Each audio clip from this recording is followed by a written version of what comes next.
Bonjour Haïti, bonjour le monde, bonjour chaque fanatique fidèle qui toujours supporte nous sur Channel ça et nous te remercions en pile qui fait toujours fait travail ensemble avec nous. Et je dis à nous venons faire un petit travail ensemble avec une tête spéciale et qu'on est nous-mêmes en dedans, nous pas supposé dans l'hypocrisie. Le monde fait un bagage qui bon, faut que nous capables d'identifier ça mon en fait qui bon. Vous comprenez? Parce que si nous sur réseau nous font travail, il y a un monde qui fait un bagage qui bon, faut que nous disions là. Parce que nous pas là pour nous craser personne, mais c'est pas nous là pour nous partager des informations.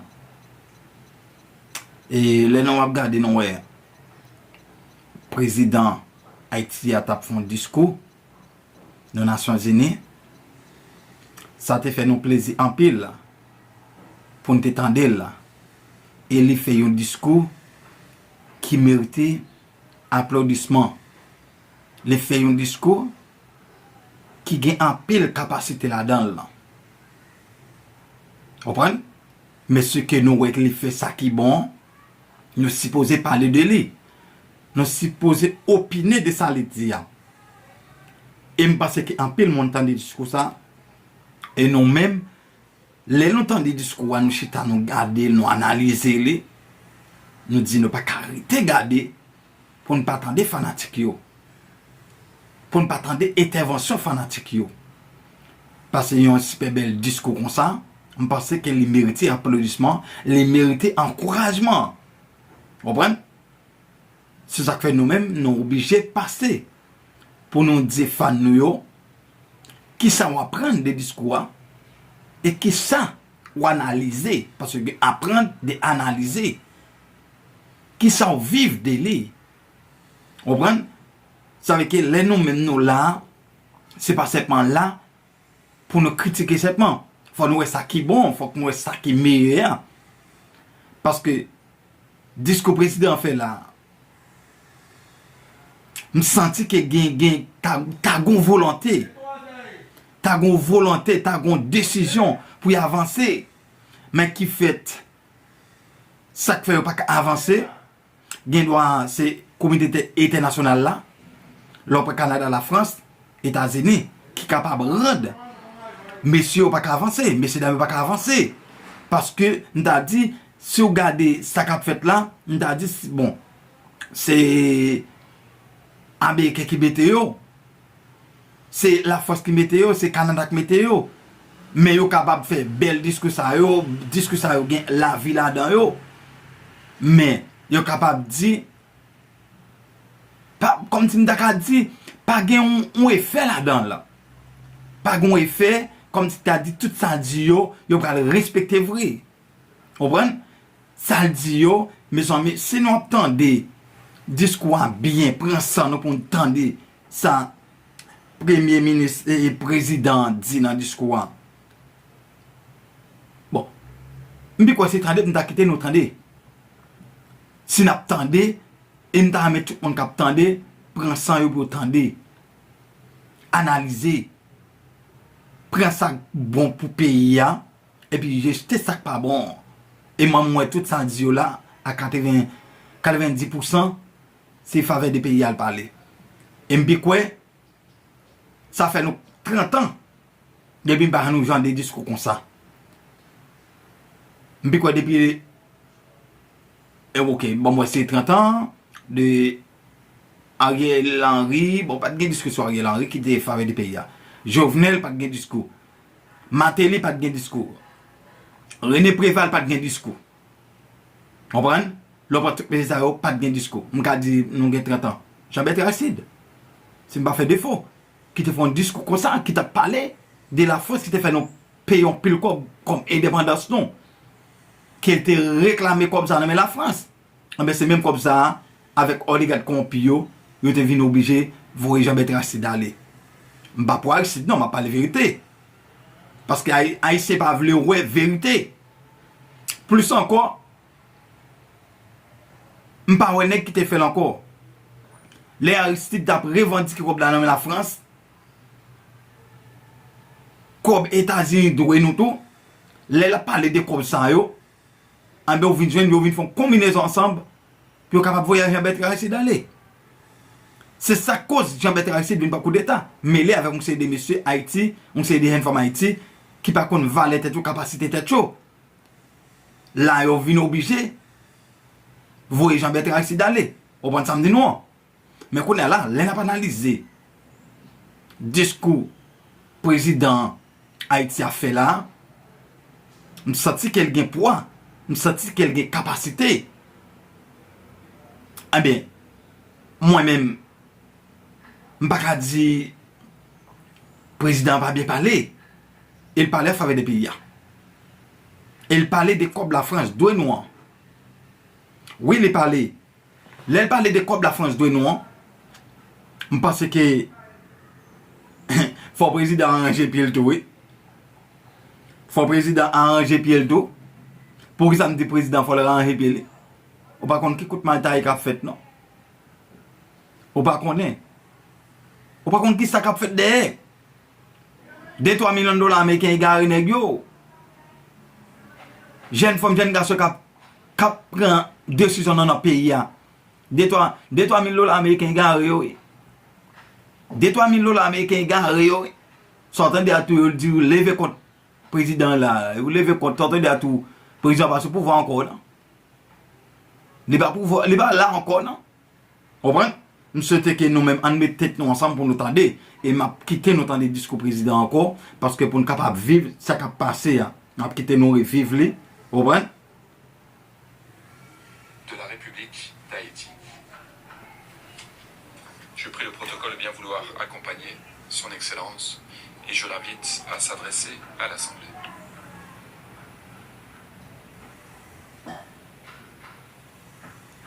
Dans l'avenir, nous pas attendre des déclarations.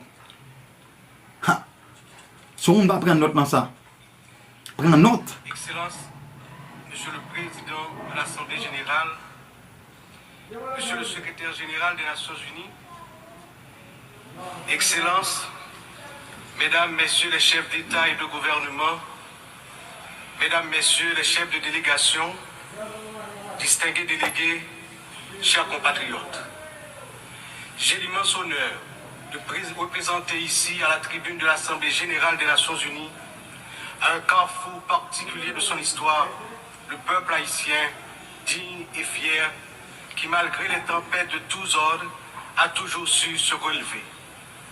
Première république noire du monde, Haïti porte dans ses entrailles la fierté d'une lutte héroïque pour la liberté et la dignité humaine. Elle se trouve aujourd'hui à un carrefour décisif. C'est donc avec le poids de cette histoire et l'espoir d'un avenir meilleur que je m'adresse à vous en appelant à la solidarité agissante de la communauté internationale. Permettez-moi tout d'abord d'adresser mes chaleureuses félicitations à vous, Son Excellence Philémon Yang, ancien Premier ministre du Cameroun, pour votre élection en tant que président de cette 79e session de l'Assemblée générale. Haïti se tient fermement à vos côtés et vous assure de tout son soutien tout au long de votre mandat afin de faire de cette session un succès pour l'ensemble de la communauté internationale. Qu'il me soit permis aussi de saluer l'excellente qualité du travail accompli au cours de la 78e session par votre prédécesseur, Son Excellence, M. Denis Francis de Trinité et Tobago, qui a su conduire les travaux avec dextérité, sagesse et leadership. Amen. Je saisis également cette occasion pour exprimer au nom du peuple haïtien toute notre gratitude à vous, Monsieur le Secrétaire Général Antonio Guterres, pour votre visite en Haïti, votre présence sur notre sol et votre soutien. Vos récentes interventions en faveur d'Haïti ont été vivement appréciées et resteront gravées dans nos mémoires. Je tiens à exprimer ma plus profonde gratitude à la communauté internationale pour le soutien apporté à mon pays en ces temps de crise.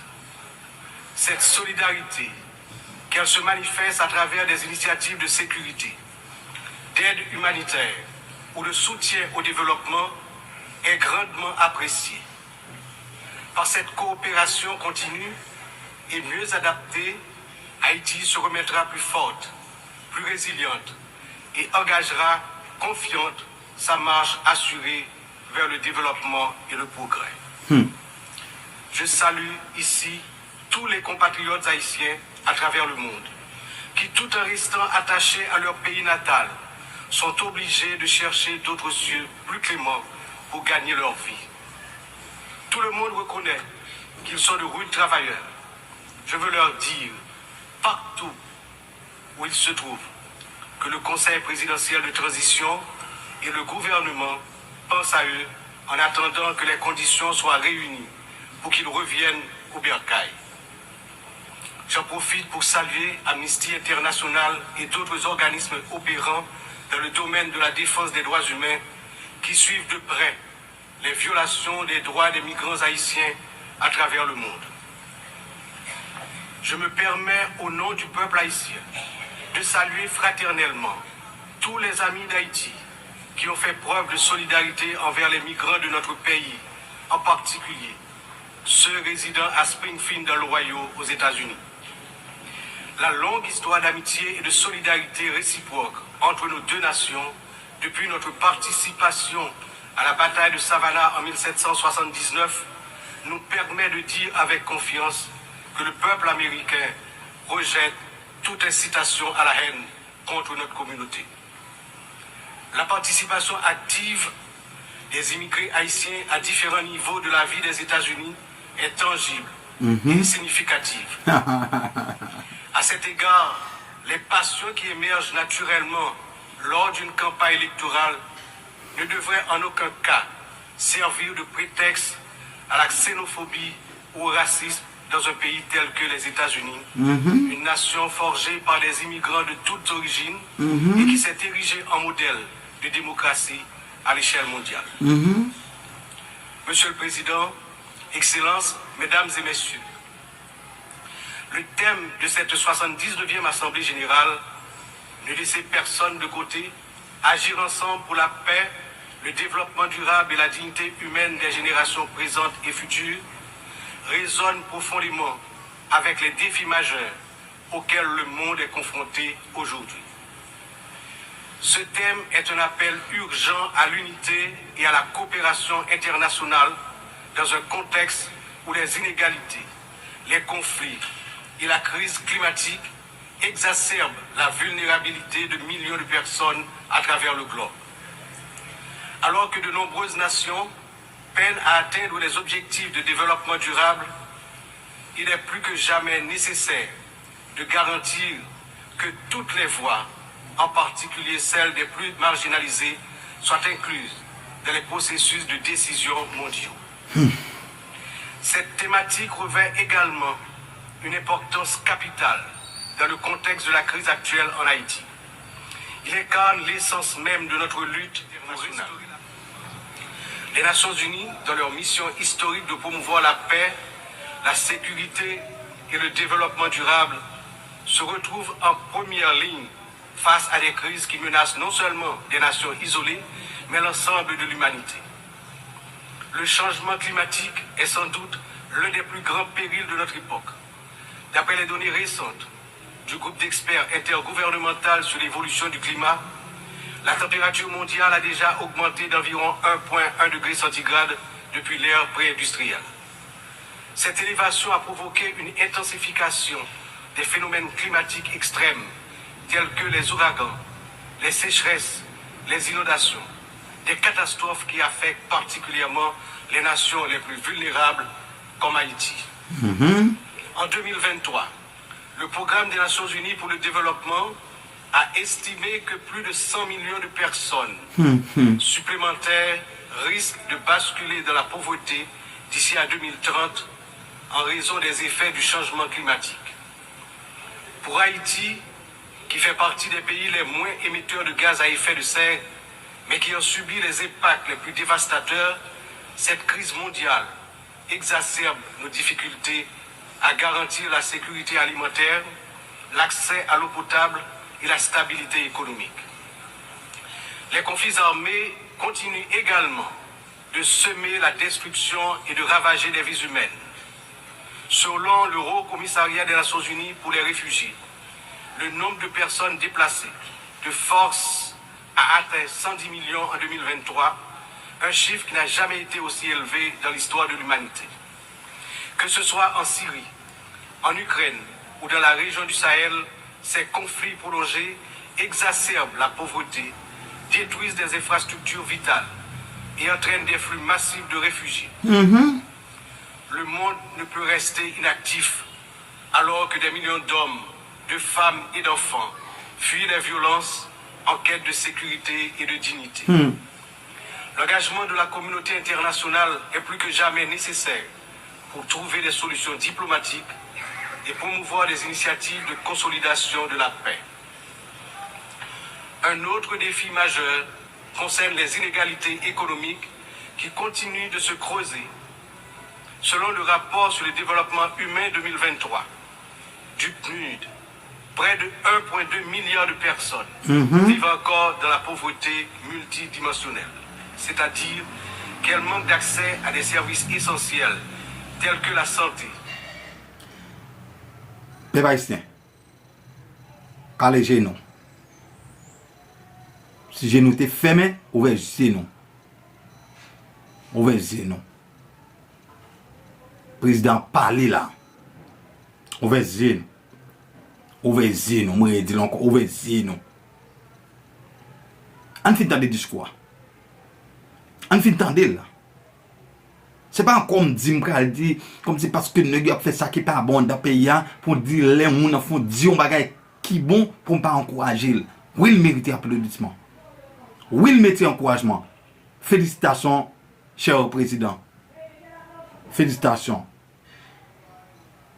Parce que Sodia, il n'a pas de capacité. On allait, on fait des discours. L'éducation et les conditions de vie décentes. La pandémie de Covid-19 a amplifié ces inégalités, poussant des millions de personnes supplémentaires dans la pauvreté. Pour des nations comme Haïti, l'impact a été dévastateur. Avec un taux de pauvreté des plus élevés, le pays fait face à des défis structurels profonds. Mais ces inégalités ne sont pas seulement un problème haïtien, elles sont un problème mondial qui requiert des réformes économiques globales. En outre, les défis liés à l'insécurité alimentaire se sont intensifiés ces dernières années. Selon l'Organisation des Nations Unies pour l'alimentation et l'agriculture, plus de 735 millions de personnes dans le monde ont souffert de la faim en 2022. Une augmentation alarmante qui reflète les perturbations causées par les conflits, les crises économiques et le changement climatique. Haïti, malheureusement, ne fait pas exception. Le Programme alimentaire mondial a récemment souligné que près de la moitié de la population haïtienne est en situation d'insécurité alimentaire aiguë. Cette situation n'est pas seulement une urgence humanitaire, mais une menace pour la stabilité de notre nation. Nous devons travailler ensemble pour renforcer les systèmes agricoles, garantir un accès équitable aux ressources alimentaires et lutter contre la faim de manière concertée et durable. Enfin, les progrès technologiques apportent de nouvelles opportunités, mais également de nouvelles menaces. L'accélération du développement de l'intelligence artificielle, la prolifération des cyberattaques, la désinformation mettent en danger la stabilité des démocraties à travers le monde. Le rapport de l'Union internationale des télécommunications montre que la fracture numérique reste un défi majeur avec près de 2,7 milliards de personnes n'ayant toujours pas accès à Internet en 2023. Haïti étant l'un des pays les moins connectés, doit impérativement bénéficier de soutien pour combler cette fracture numérique et participer pleinement à l'économie mondiale du XXIe siècle. Cette année, Haïti réaffirme son engagement en faveur de la préservation de notre patrimoine commun, les océans. C'est pourquoi j'annonce aujourd'hui, avec fierté, qu'Haïti signera l'accord sur la biodiversité marine au-delà des juridictions nationales, adopté le 19 juin 2023 et ouvert à la signature depuis le 20 septembre 2023. Cet accord est un outil crucial pour garantir la protection de la biodiversité marine, promouvoir une exploitation durable des ressources marines et renforcer la résilience des États insulaires comme le nôtre face aux défis du changement climatique. Haïti est déterminé à collaborer avec la communauté internationale pour s'assurer que cet accord profite à toute l'humanité, tout en contribuant à la protection des écosystèmes marins dont nous dépendons tous. Ces défis mondiaux ne peuvent être relevés que par un engagement renouvelé en faveur du multilatéralisme, de la solidarité et de l'action collective. Haïti, malgré ses difficultés, se tient prête à collaborer avec la communauté internationale pour surmonter ces crises et bâtir un avenir où la paix, la justice et la dignité humaine triomphent. Yes. Mais nous ne pouvons y arriver seuls. C'est ensemble que nous devons agir pour garantir que personne ne soit laissé de côté. Excellences, Mesdames, Messieurs, en proclamant l'indépendance d'Haïti le 1er janvier 1804, le général Jean-Jacques Dessalines, père fondateur de notre patrie, a donné aux droits de l'homme leur caractère universel. En d'autres termes, avec le triomphe de la révolution haïtienne de 1804, ayant lancé le processus de démantèlement de l'ordre colonial et esclavagiste, les droits de l'homme ont cessé d'être uniquement les droits de l'homme blanc pour devenir les droits de tous les hommes, de toutes les femmes, c'est-à-dire les droits de l'humanité tout entière. À ce titre, en tant que représentant de la République d'Haïti, porte-parole officielle du peuple haïtien, je me vois dans l'obligation d'attirer l'attention des dirigeants des grandes puissances sur le danger de guerre nucléaire menaçant l'existence des peuples sur tous les continents. Yes. Dans cette optique, au nom de la République d'Haïti, je lance un vibrant appel aux chefs d'État de tous les pays membres des Nations Unies Yes. pour leur demander d'éviter à l'humanité le péril de la fin de la civilisation urbaine. Monsieur le Président, Excellences, Mesdames et Messieurs, je m'exprime aujourd'hui avec l'expérience de plusieurs années consacrées au service de mon pays. Mon parcours politique, profondément ancré dans l'histoire d'Haïti, m'a permis de traverser de nombreuses épreuves, toujours avec un même objectif: le progrès de mon pays, la fierté, la dignité restaurée et le bien-être du peuple haïtien meurtri. Ayant présidé le Sénat de la République de 1995 à 2000, puis ayant été témoin de moments critiques de notre histoire politique, j'ai vu de près les défis auxquels notre nation a été confrontée. Mon engagement politique remonte à une époque où les luttes pour la stabilité et la démocratie étaient omniprésentes. Aujourd'hui, en tant que président du Conseil présidentiel de transition, je me retrouve à nouveau à un moment charnière de l'histoire d'Haïti.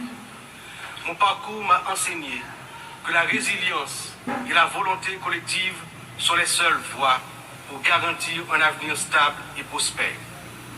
C'est avec cette vision, ce dévouement et la force que confère cette riche expérience politique que je m'engage à conduire la transition déterminée à mener Haïti vers la paix, la sécurité et la démocratie participative par la tenue de la conférence nationale, le renouvellement du personnel politique à travers des élections libres, crédibles, transparentes. Le peuple haïtien, malgré ces épreuves auxquelles il est confronté, refuse de se laisser submerger par le désespoir. Des défis d'une ampleur sans précédent, une violence dévastatrice, une instabilité politique persistante, une précarité quasi générale et une pauvreté dégradante se posent à son intelligence et à ses capacités d'action. Au milieu de cette tempête, il a compris. Vous entendez? Ça veut dire accès. Ça veut dire, ouais, comment on a parlé? Ouais, comment exprimer? Il fallait prendre une décision courageuse, celle de se mettre ensemble de s'unir malgré les différences profondes pour pouvoir se relever et se mettre en marche en toute confiance. Suivez mes amis. Suivez avec nous. C'est ça que nous te dit ça, oui. Ou même qu'à suivre ensemble avec nous, suivez bien. Suivez bien. Parce que ça n'a dit. Vers la sortie de la crise multidimensionnelle qui l'afflige depuis déjà trop longtemps. Ça veut dire que ça que le président dit, il faut qu'on prête attention. Il faut nous prêter attention à ce que ça l'a dit. Il faut qu'on prête attention. On peut comprendre. Moi, je sais que je pays regardez, fini dans l'Italie là. Ça fait mal. Ça fait mal en pile. Ça fait mal en pile. Mais, toujours attendre. Gon prise de conscience qui prend. Toujours attendre. Conscience, mais c'est dans le capral. Toujours dit ça. Qu'on les arrive conscience à prendre. Ça que les consciences, non. La création du Conseil présidentiel de transition est une matérialisation de cette décision, un exemple tangible de cette volonté de se réconcilier avec soi-même. Ce conseil qui rassemble organisations de la société civile. C'est ça, oui. C'est ça, oui. C'est ça pour nous, oui. C'est analyse ça pour nous faire, pour nous, oui. Et toutes les tendances politiques du pays est le fruit de longues négociations. Il incarne la pluralité de la société haïtienne. Ça veut dire que je pense que chaque lait, monsieur Dami va prendre conscience, Haïti va se tenir ça. Chaque lait pour prise de conscience. Sa feuille de route est claire. Restaurer la sécurité publique, organiser des élections libres, transparentes à la fin de l'année 2025, rétablir la confiance dans les institutions de l'État. Pour y parvenir, nous, responsables au plus haut niveau de l'État, savons que nous aurons besoin du soutien de la communauté internationale. Mais d'abord, nous devons compter sur nous-mêmes, sur notre résilience, notre capacité à surmonter les divergences, les divisions internes. Il est important de souligner que la... Et ça allait, où elle parlait des divisions là. Il parlait des divisions là. Oui, il parlait des divisions là. Et tout en vrai, nous pas dans la division. Tout en vrai, nous pas dans coupé raché. L'idée avec l'idée, par exemple, 40 ans. Premier ministre, par exemple, 40 ans avec le président. Premier ministre, par exemple, 40 ans avec de la police. Maintenant, laissez-vous péter. Il parlait des divisions. Il parlait des divisions là, oui. Et nous toujours divisés, vrai. Nous toujours divisés, vrai. Vous comprenez? Nous toujours divisés. Et bien, je pense que ça, c'est un exemple lié. C'est un exemple lié. C'est un exemple pour nous-mêmes, haïtiennes. Et puis quoi, c'est le premier peuple noir dans la Caraïbe pour l'indépendance. Premier peuple noir. C'est ça, oui. Premier peuple noir. Mais qu'on est là, pour qui ça? Pour qui ça? Nous ne pouvons pas mettre tête ensemble pour avancer. Pour qui ça? Eh bien, il faut que nous ayons esprit de division. Il faut que nous ayons esprit de division. Tout en pas qu'à la division. Tout en pas qu'à la couper raché. Il faut que nous ayons sacré les divisions. Si nous ne pouvons pas sacré les divisions, qui n'est pas passé? Qui est absolument ça nous y a? Qui est absolument tout côté nous y a? Qui joue? Qui en est? Parce que tout le temps, nous n'avons pas caché. Tout le temps, nous ne pouvons pas voir l'autre. Vous comprenez? Là, cette fois-ci, il faut que nous têtes nous dans nous y a. La solution des problèmes d'Haïti repose avant tout sur les épaules du peuple haïtien.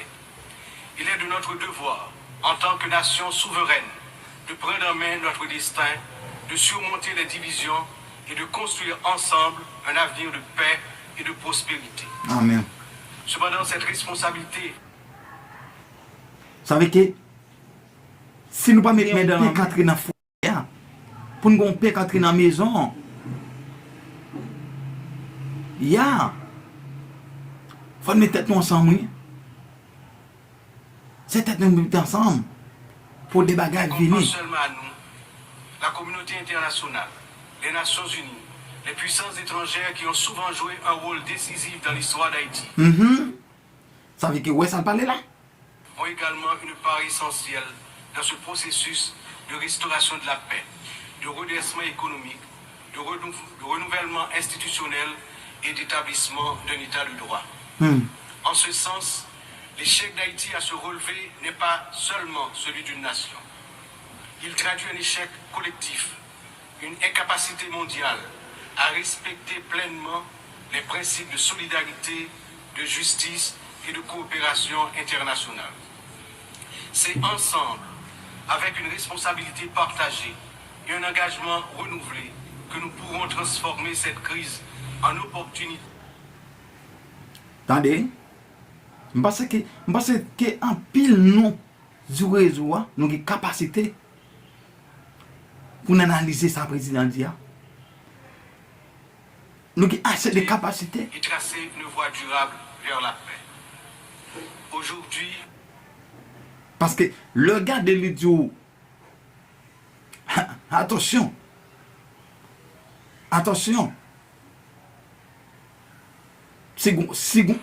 Haïti fait face à une crise sécuritaire d'une gravité sans précédent. La montée en puissance des gangs armés, la violence généralisée, l'instabilité politique ont plongé la nation dans un état de vulnérabilité extrême. Yes. Les citoyens vivent dans la peur. Voilà. Ça veut dire que c'est un bail qui est grave en pile dans nos pays. C'est un bail qui dit en pile dans nos pays. C'est ça, oui. C'est ça. Incapables de circuler librement partout sur le territoire national, d'aller travailler ou de... En aller. Qu'est-ce que standard supposé faire? Qui standard supposé faire? Tête ensemble. Envoyer leurs enfants à l'école sans risque, notamment dans la région métropole de Port-au-Prince, la capitale. Cette situation affecte tous les aspects de la société haïtienne, fragilise les institutions, paralyse l'économie, mine l'espoir de lendemain meilleur. L'avenir du pays est menacé. Regardez. L'avenir pays menacé. 50% de l'effectif des gangs de la région de la capitale sont constitués d'enfants et d'adolescents, filles et garçons. Ils servent souvent de chair à... Ça veut dire que faut nous well. Mais pas ici. Faut nous well. Car les genoux. canon lors des opérations contre les forces de l'ordre. Ils sont l'objet de graves violences de toutes sortes, y compris des violences sexuelles. Ces abus et violences exercés contre des enfants et des adolescents doivent être considérés comme un crime contre l'humanité, compte tenu de leurs conséquences sur les générations à venir. Le rétablissement de la sécurité nationale est une priorité absolue pour les autorités haïtiennes. Elles sont pleinement engagées à mettre fin à cette spirale de violence et à restaurer l'ordre afin de garantir à chaque citoyen, à chaque citoyenne, le droit fondamental à la sécurité. Elles sont conscientes que la paix et la stabilité sont les fondements indispensables pour permettre à Haïti de se redresser, de rétablir la confiance dans ses institutions, d'assurer le développement socio-économique du peuple. Dans cette optique, la décision du Conseil de sécurité d'autoriser le déploiement de la mission multinationale d'appui à la sécurité à travers la résolution 2699 a été une réponse directe aux appels du peuple haïtien. Cette mission, bien que n'étant pas une force onusienne classique, incarne l'engagement de la communauté internationale à soutenir Haïti dans sa lutte contre l'insécurité. J'exprime au nom du peuple haïtien ma profonde gratitude aux États contributeurs, notamment au Kenya, pour avoir accepté d'assumer le leadership de la mission, ainsi qu'à tous les pays qui ont apporté leur soutien. Les forces de sécurité nationale, avec l'appui de la mission, ont déjà montré des résultats tangibles sur le terrain, permettant à la population de retrouver progressivement une certaine normalité. Beaucoup, néanmoins, reste encore à faire. Haïti a accueilli plusieurs missions des Nations Unies au cours des 3 dernières décennies, notamment la MINUSTA. Si certaines de ces missions ont contribué à stabiliser temporairement le pays, elles ont également laissé un héritage lourd de conséquences. Des allégations de violations graves des droits humains, y compris des abus sexuels, ont ébranlé la confiance du peuple haïtien, a renforcé un sentiment d'impunité, minant ainsi les efforts de reconstruction. Il n'est cependant jamais trop tard pour bien agir et pour tirer des leçons du passé. En repensant l'approche, nous avons l'opportunité de redorer le blason des missions internationales en Haïti et de construire un avenir meilleur pour le peuple haïtien. C'est dans cet esprit que nous souhaitons voir amorcer une réflexion sur la transformation de la mission de soutien à la sécurité en une mission d'opération de maintien de la paix sous mandat de l'Organisation des Nations Unies. Cette transformation permettrait non seulement de sécuriser un financement plus stable et d'élargir les capacités de la mission, mais également de renforcer l'engagement des États membres en faveur de la sécurité en Haïti. Je suis convaincu que ce changement de statut, tout en s'assurant que les erreurs du passé ne se répètent pas, garantira le plein succès de la mission en Haïti. Excellences, Mesdames et Messieurs, je me tiens aujourd'hui devant cette Assemblée en tant que voix de la République d'Haïti, pays dont l'histoire est inextricablement liée aux idéaux de liberté et de justice. Attendez. Tendez, peuple haïtien. Tendez au peuple haïtien. Peuple haïtien, tendez. Si c'est moi qui t'ai parlé, nous t'ai dit on sait des bagailles, nous t'es capable d'accord là même. Si c'est moi qui t'ai dit quelques bagailles, nous ne pas prendre la même, non? Non, nous ne pas prendre la même. Mais qui laisse un président de la République d'Haïti qui parler. Et nous tendez ça dire. Nous tendez comment discours il y a aux Nations Unies. Nous tendez comment discours il y a aux Nations Unies. Et c'est ça, oui. C'est ça. Qu'on est là, pas au lieu de faire effet. C'est ça, oui. Pas au lieu de faire effet. Pas au lieu de aboutir. Vous comprenez? Pas au lieu de aboutir. Que nous célébrons tous ici. Mais Haïti, la première nation noire indépendante du monde, est aussi la grande victime. Attendez, premier peuple noir dans la Caraïbe là, qui prend indépendance. Attendez, et qui est victime. On va venir dans le discours président. On va venir dans le discours. D'une injustice historique qui a non seulement retardé son développement, a aussi marqué son peuple de facto dont les répercussions se font encore sentir. En 1825, à peine 21 ans après avoir gagné sa liberté au prix d'une lutte héroïque, Haïti a été contrainte de payer une dette colossale à la France, pays colonisateur, en échange de la reconnaissance de son indépendance. Cette rançon imposée sous la France a siphonné les ressources de la jeune nation, la plongeant dans un cycle infernal d'appauvrissement dont elle peine toujours à sortir. Cette dette a été une forme de punition pour sa hardiesse à se libérer des chaînes de l'esclavage et hisser l'être haïtien à la dignité de l'homme.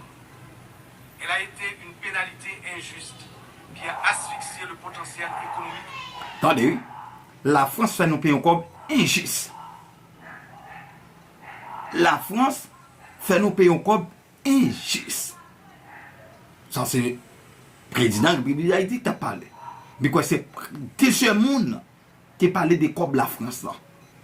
Ce deuxième monde, après Jean-Bertrand Aristide, pas de personne président qui montait au palais, qui parlait des corps, la France fait nos pays injustes. Ce deuxième monde, bon, qui t'entendait. Et sociale du peuple noir d'Haïti pendant des générations. Dans le contexte d'aujourd'hui, ou plus que jamais, l'attention est portée sur les efforts pour restaurer sans délai la sécurité et répondre aux immenses besoins humanitaires en Haïti. Il me paraît important d'attirer l'attention de l'Assemblée sur les séquelles du passé colonial et des rançons payées à certaines puissances qui ont largement hypothéqué le développement d'Haïti. Il n'est pas sans intérêt de rappeler qu'Haïti a été le seul pays à avoir payé pour son indépendance, obtenue pourtant dans le feu et dans le sang.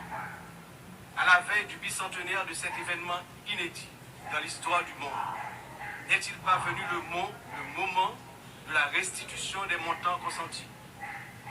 À cet égard, mon pays s'est félicité des propositions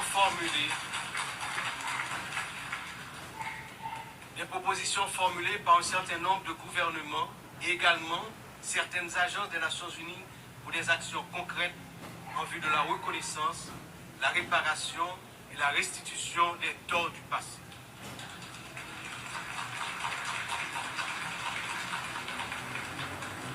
Haïti a confiance sans réserve dans l'Organisation des Nations Unies, dont les piliers sont la lutte pour l'égalité entre les peuples et le maintien de la paix entre les nations, pour jouer son rôle notamment dans la mise en place des mécanismes appropriés pour faciliter le dialogue entre les pays victimes de la colonisation et les anciennes puissances coloniales.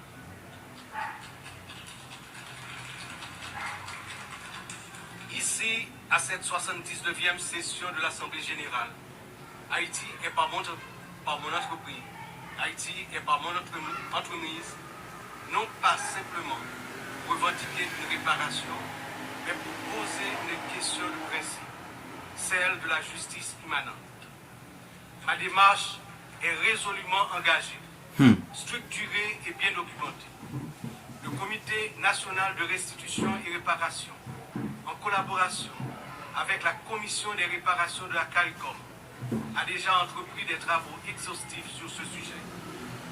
Nous demandons la reconnaissance d'une dette morale et historique et la mise en œuvre de réparations justes et appropriées qui permettront à notre peuple de se libérer des chaînes invisibles de ce passé injuste.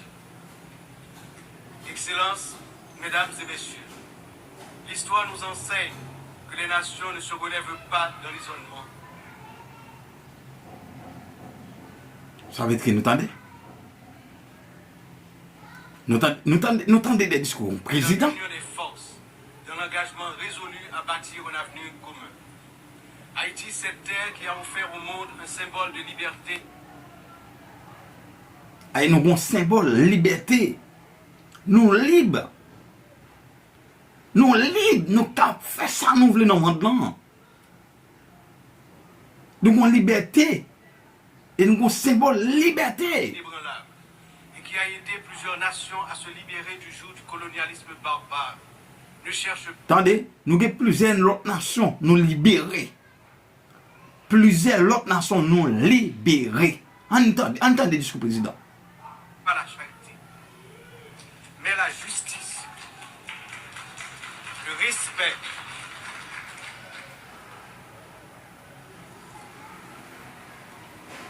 Le respect de sa dignité et de son droit à une existence digne et prospère. Les défis auxquels nous sommes confrontés aujourd'hui sont certes immenses, mais ils ne sont pas insurmontables. Il exige de nous tous une vision partagée, un sens profond de notre humanité commune et la détermination à transformer les crises en occasion de nous renouveau. Chaque nation, grande ou petite, riche ou vulnérable, porte une part de l'avenir collectif entre ses mains. C'est dans cette interdépendance que réside la force véritable du multilatéralisme. Que ce débat général soit le moment où nous réaffirmons notre engagement indéfectible envers la paix, la dignité humaine et le développement durable. car ce que nous faisons aujourd'hui résonnera dans les siècles à venir. L'histoire jugera la manière dont nous aurons su répondre aux défis de notre temps. Ensemble, dans un esprit de solidarité et de coopération, nous pouvons et nous devons construire un avenir où...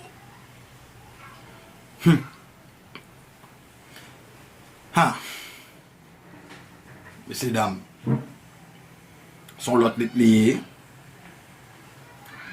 Son lot lié. Son lot lié. Aucun peuple, aucune nation ne sera laissée pour compte. Vive Haïti. Vive la coopération internationale. Yes. Demain, un autre pays. Yes. Demain, un autre monde. Je vous remercie pour votre attention.